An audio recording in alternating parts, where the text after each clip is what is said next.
guys? Jay Broader Performance here. Maybe this will be interesting, I don't know, but this is an AOD that came in. I'm not sure who built it. I think maybe the customer built it themselves, or not sure. I know the customer was trying to fix it themselves. So what we got here is, it's got a Transbrake valve body in it. It's full manual with a Transbrake. And the complaint on this unit is we've been having trouble with it. I think right now it won't go into reverse. So I think what the complaint is sometimes it has no reverse, sometimes it has no Transbrake. Customers attempted a few times to try to fix it and just had various problems with it. So I'm here. It's here now. I'm checking out the build on it, and all the clutches look good except for overdrive band. It's pretty glazed and looks kind of cooked in the middle there. But all the other clutches look really good. So not sure what's going on yet. What's going to happen here is I've got to take this valve body. I got to take it all apart, clean everything up, sort of kind of figure out how it works, and I'm going to diagnose the valve body on its own on the valve body dyno and get that sorted. And of course, I don't see any major mistakes in the build or anything so far. Pump looks good. Like I said, most of the clutches look good except for overdrive band. Nothing's really jumping out at me yet. This has got the 31 spline one-piece input shaft in it. It's got this drum here with the integrated stub shaft on it for strength. So there's some money into it. It's got the big billet overdrive servo piston, which didn't stop this band from being cooked, but there's other reasons for that. But I want to point that out because a lot of times you guys think, oh, you just put the billet servo on there and you'll never have a problem with the band or whatever. Yeah, that's not true. We got to be getting pressure. We got to have proper timing. There's a lot of things that have to happen. One thing of notice on this is it had this transfer tube here. And what this does is it takes oil from the pump and force feeds oil into the rear bushing for the yoke. So the theory behind that is when you have something with a manual valve body like this, the governor is normally on the output shaft and it's slinging oil out and lubricating that bushing. So when you go full manual, the theory is that because you don't have the governor slinging oil back there anymore, you lose that splash lubrication on the bushing, so they do this tube thing. I did a video on this on a 4R70W where I showed that you get enough oil leakage past the rings in the back of the case where this transfer tube really isn't necessary. I can't say I've checked that on an AOD, but it's probably the same thing. Maybe we'll check that if I feel like spraying oil all over my shop.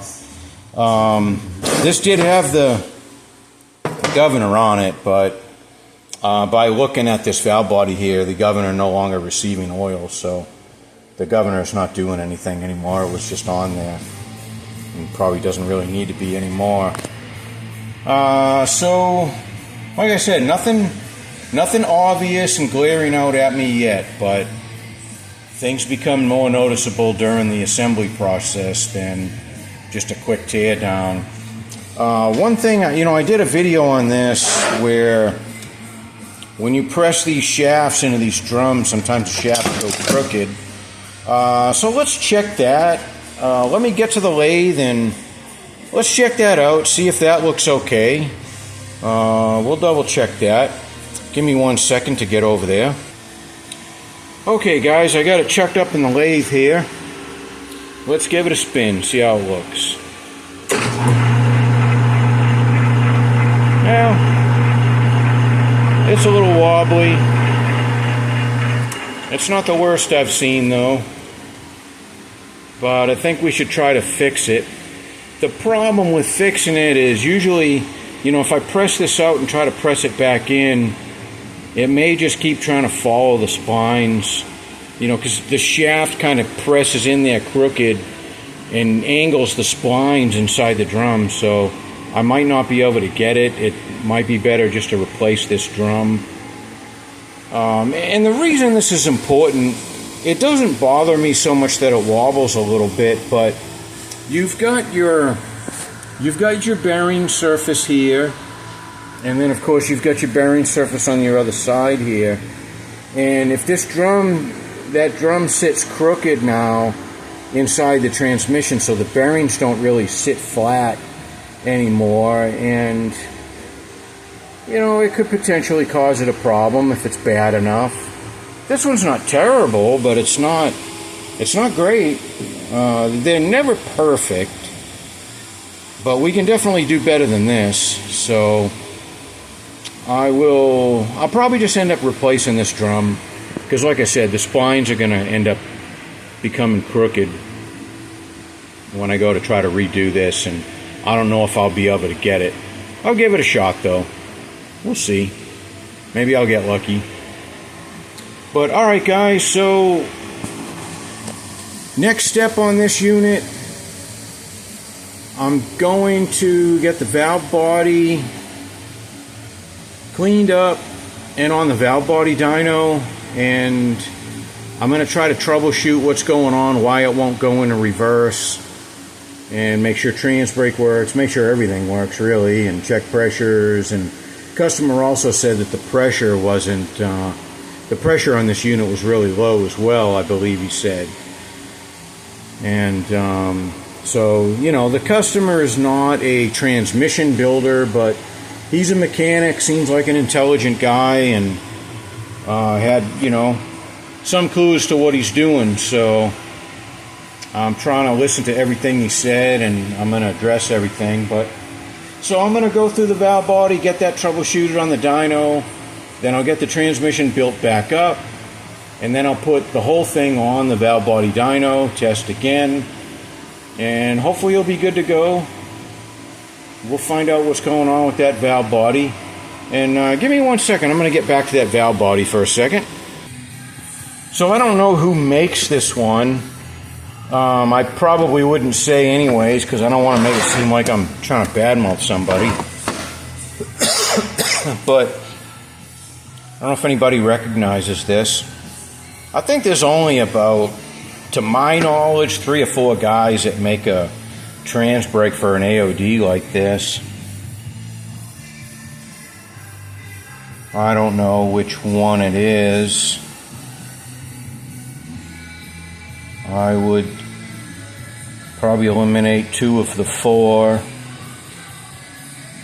It's one of the other 2, I think. But anyways, it doesn't really matter. We're not going to send it back to them or anything. I'll just fix it here. That's the beauty of trying to, you know, understanding these valve bodies a little bit. You can troubleshoot them on your own and, you know, make the money rather than spending the time and money to send it off to whoever made it and try to have them fix it or whatever. Some companies don't really want to service this stuff. We do. I don't mind servicing them. I hate servicing them remotely because that's impossible, but you know, if it's our valve body or something and somebody's having some trouble with it, I don't mind them sending it in, and I just go through it and put it back on the valve body dyno, and no problemo. But alright, I'll take a look at this. So probably what I'll do is I'll do a video on the dyno, on the valve body dyno with the valve body stuff, and then maybe we'll do another transmission dyno video, possibly. And we'll see, you know. Sure, this will be another one of those deals where the customer's going to be wanting it super quick, you know, but I tell everybody up front, I am not super quick. I just try to do a good job. I don't try to do a fast job. But alright, so if you want to see how this AOD turns out, please subscribe to the channel and sign up for the alerts, and watch for the conclusion of this bad boy. Be probably the most exciting time of your life, seeing what's wrong with this beast. I know I'm pretty psyched up about it. Alright guys, thanks for watching.